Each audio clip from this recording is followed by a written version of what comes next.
আসসালামু আলাইকুম ভিউয়ার্স, কেমন আছেন সবাই? আশা করি সকলে ভালো আছেন। আপনারা দেখছেন মাছের খামার ইউটিউব চ্যানেল। তো আপনাদের সাথে আছে আমি হৃদয় হাসান। তো আজকে আমাদের এখন হচ্ছে বিকেল বেলা। তো আমাদের গাপ্পিগুলা লোড হয়েছে, তো বলছিলাম ভিডিওতে।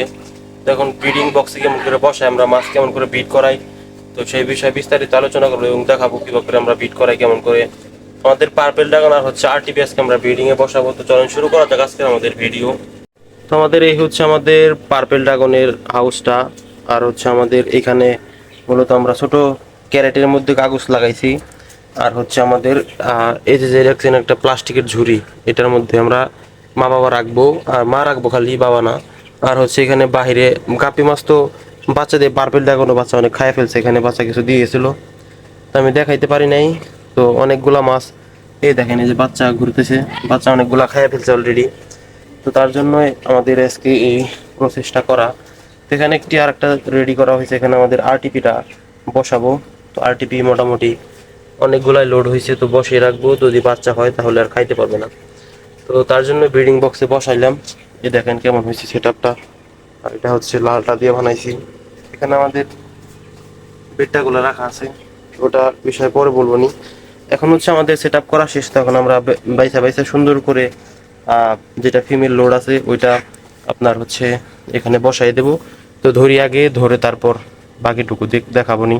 তো এখানে আমাদের basically RTP, golden RTP, half moon, এখানে হচ্ছে পার্পেল ড্রাগন এখানে রাখা আছে। আর এখানে আমরা এটার মধ্যে বসাবো পার্পেল ড্রাগন, এটার মধ্যে বসাবো হচ্ছে আরটিপি। এ হচ্ছে নেট, এটা দিয়ে মাছ ধরবো। তো মাছগুলোকে ধরে তারপর আমরা দেখাচ্ছি বাকি বিষয়। তো আমাদের মাছগুলো ধরা শেষ। তো এখন অন্ধকার হয়ে যাচ্ছে, দেখেন বাইরে প্রচুর বৃষ্টি, আমাদের উপরে শেড দেওয়া আছে, তো তার জন্য পানি ভিতরে পড়ে না।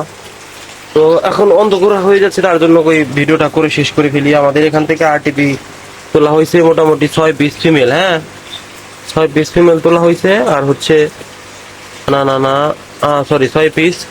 আর হচ্ছে এখানে আমাদের এই যে অলরেডি কিছু বাচ্চা উঠাইছি আমি এখানে।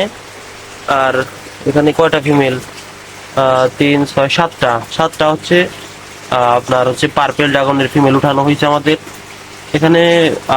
আরো কিছু লোড আছে সেমি লোড, ওইগুলা উঠাই নাই, ওগুলা আবার খাওয়াই দিতে হবে ভালো করে, খাবার দাবার দিয়ে তারপর লোড করে আবার ইনশাল্লাহ ব্রিডিং এ বসাবো।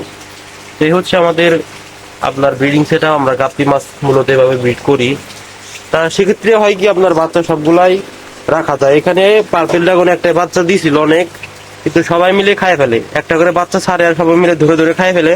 তার জন্য আবার অনেক বাচ্চা মারা যায়, শেষ হয়ে যায়, আপনার বাচ্চা সার্ভাইভ করতে পারে না। এখানে গাছ দিছে তাও লোকে থাকতে পারে না, সবগুলা যদি ধরে খায় ফেলে তাহলে ছোট বাচ্চা ওটা তো আর থাকতে পারবে না। তার জন্য এইভাবে আপনার বাচ্চা শুধু আলাদা করে রাখবো, মা বাবা বাচ্চা ছেড়ে দিবে মায়ে, তারপর আবার মা এখানে আবার আগের মতো রাখবো এবং খাবার দেবো। আবার লোড হইলে আবার এমন করে বাচ্চা ধরেন একটা 20টা বা 50টা দিক, ওইটাই আমাদের কাছে থাকবে। তার জন্য আমরা এমন করে আপনার হচ্ছে সেট আপ করতে হয়, তাহলে সবগুলা বাচ্চা টিকাইতে পারবো। তো এই হচ্ছে আমাদের গাপ্পি মাছের মূল ইনফরমেশন। তো আজকের ভিডিও মূলত ছিল আমাদের গাপ্পি মাছের কেমন করে আমরা বিট করাই এবং বাচ্চা সংগ্রহ করি সেই বিষয়ে। তো বিস্তারিত আলোচনা করা হয়েছে, ভিডিওটা শেষ পর্যন্ত দেখবেন, তাহলে আপনারা বুঝতে পারবেন কেমন করে মাছটা সার্ভাইভ করতে হয় এবং মাছ ব্রিডিং করাইতে হয়। তো আজকের ভিডিও পর্যন্ত, ভিডিওটি ভালো লাগলে চ্যানেলটি সাবস্ক্রাইব করে পাশে দেখুন। তো ভালো থাকবেন সবাই, আসসালামু আলাইকুম ওয়া রাহমাতুল্লাহি ওয়া বারাকাতুহু।